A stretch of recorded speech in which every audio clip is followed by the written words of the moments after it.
প্রিয় দর্শক, আসসালামু আলাইকুম। দর্শক, আপনাদের প্রীতি ও শুভেচ্ছা জানিয়ে শুরু করছি আমাদের আজকের প্রতিবেদন। তো দর্শক, আজকে আমরা এক অসহায় মেয়ের গল্প তুলে ধরব, যার নাম হচ্ছে উপমা।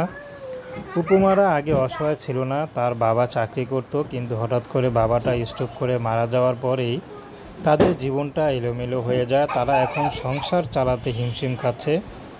যেখানে নাকি তারা প্রতিদিন মাছ মাংস যে ভাত খেত, এখন তারা একবেলা যে শুধু ডাল ভাত জোগাবে সেই ব্যবস্থা করতে পারছে না।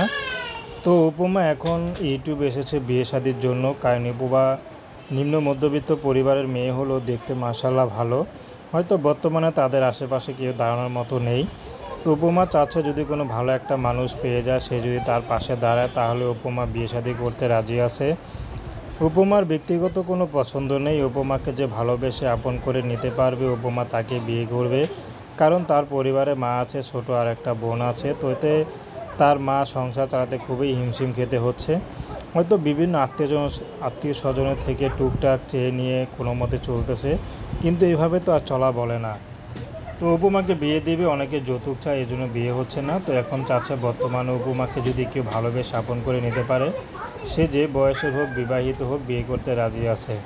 তো প্রেম, ভালোবাসা, সাহায্য সহযোগিতা, বিয়ে শাদী করা একান্ত আপনাদের ব্যক্তিগত ব্যাপার। আসুন আমরা ৫ ওয়াক্ত নামাজ পড়ি, দেশের সেবা করি। আসসালামু আলাইকুম।